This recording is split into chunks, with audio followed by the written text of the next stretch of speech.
Greater Bengaluru ಆಡಳಿತ ಕಾಯ್ದೆಗೆ ರಾಜ್ಯಪಾಲರು ಅಂಕಿತ ಹಾಕಿದ್ದು ಇಂದಿನಿಂದ ಕಾಯ್ದೆ ಜಾರಿಗೆ ಬಂದಿದೆ ಎಂದು ಸಿಎಂ ಸಿದ್ದರಾಮಯ್ಯ ತಿಳಿಸಿದರು. ಅವರು ಬೃಹತ್ ಬೆಂಗಳೂರು ಮಹಾನಗರ ಪಾಲಿಕೆ ಬದಲು ಗ್ರೇಟರ್ ಬೆಂಗಳೂರು ಪ್ರಾಧಿಕಾರ ರಚನೆಯಾಗಲಿದೆ. ಗ್ರೇಟರ್ ಬೆಂಗಳೂರು ಪ್ರದೇಶ ವ್ಯಾಪ್ತಿಯಲ್ಲಿ ಕನಿಷ್ಠ 3 ಪಾಲಿಕೆಗಳು ರಚನೆಯಾಗುವ ಸಾಧ್ಯತೆಗಳಿವೆ. ತಮ್ಮ ಅಧ್ಯಕ್ಷತೆಯಲ್ಲಿ ಪ್ರಾಧಿಕಾರ ಕಾರ್ಯನಿರ್ವಹಿಸಲಿದ್ದು ಮುಂಬರುವ ದಿನಗಳಲ್ಲಿ ಈ ಬಗ್ಗೆ ಸೂಕ್ತ ನಿರ್ಧಾರ ಕೈಗೊಳ್ಳಲಾಗುವುದು ಎಂದರು. ರಾಜ್ಯದೆಲ್ಲೆಡೆ ಪೂರ್ವ ಮುಂಗಾರು ಮಳೆಯಾಗುತ್ತಿದ್ದು ಯಾವುದೇ ರೀತಿಯ ಅವಘಡಗಳು ಸಂಭವಿಸದಂತೆ ಸೂಕ್ತ ಮುಂಜಾಗ್ರತಾ ಕ್ರಮಗಳನ್ನು ಕೈಗೊಳ್ಳಲಾಗುವುದು ಎಂದು ತಿಳಿಸಿದರು.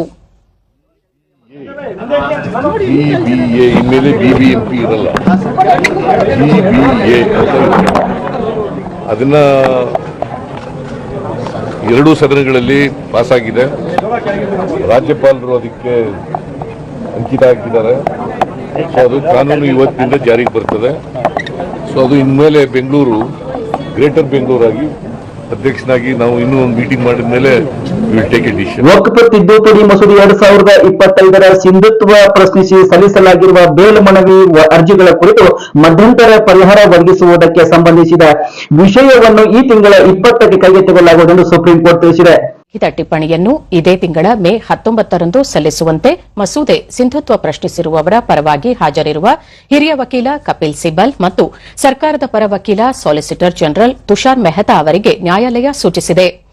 ಮುಖ್ಯ ನ್ಯಾಯಮೂರ್ತಿ ಬಿಆರ್ ಗವಾಯಿ ಮತ್ತು ನ್ಯಾಯಮೂರ್ತಿ ಅಗಸ್ಟಿನ್ ಜಾರ್ಜ್ ಮಹೇಸ್ ಅವರನ್ನು ಒಳಗೊಂಡ ಪೀಠ ಈ ಸೂಚನೆ ನೀಡಿದೆ. ಜಮ್ಮು ಕಾಶ್ಮೀರ ಪುಲ್ವಾಮಾ ಜಿಲ್ಲೆಯಲ್ಲಿ ಇಂದು ರಕ್ಷಣಾ ಪಡೆಗಳೊಂದಿಗೆ ನಡೆದ ಗುಂಡಿನ ಚಕಮಕಿಯಲ್ಲಿ 3 ಭಯೋತ್ಪಾದಕರು ಹತರಾಗಿದ್ದಾರೆ. ಇವು ಪುಲ್ವಾಮಾ ಸಮೀಪದ ತ್ರಾಲ್ನಲ್ಲಿ ಉಗ್ರರು ಅಡಗಿರುವ ನಿರ್ದಿಷ್ಟ ಮಾಹಿತಿ ಆಧರಿಸಿ ಭಾರತೀಯ ಸೇನೆ, ಜಮ್ಮು ಪೊಲೀಸ್ ಹಾಗೂ ಸಿಆರ್ಪಿಎಫ್ ಜಂಟಿಯಾಗಿ ಶೋಧ ಕಾರ್ಯಾಚರಣೆ ಆರಂಭಿಸಿದವು.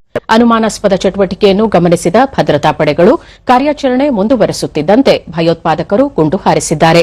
ಇದಕ್ಕೆ ಪ್ರತಿಯಾಗಿ ಭದ್ರತಾ ಪಡೆಗಳು ಗುಂಡು ಹಾರಿಸಿವೆ. ಈ ವೇಳೆ 3 ಭಯೋತ್ಪಾದಕರು ಹತರಾಗಿದ್ದು ಅವರ ಗುರುತು ಇನ್ನೂ ಪತ್ತೆಯಾಗಬೇಕಾಗಿದೆ. ಇದರೊಂದಿಗೆ ಇದೇ ವಲಯದಲ್ಲಿ ಕಳೆದ 2 ದಿನಗಳಲ್ಲಿ 6 ಮಂದಿ ಭಯೋತ್ಪಾದಕರು ಭದ್ರತಾ ಪಡೆಗಳ ಗುಂಡಿಗೆ ಹತರಾಗಿದ್ದಾರೆ. ಕಾರ್ಯಾಚರಣೆ ಪ್ರಗತಿಯಲ್ಲಿದೆ ಎಂದು ಸೇನಾ ಮೂಲಗಳು ತಿಳಿಸಿವೆ.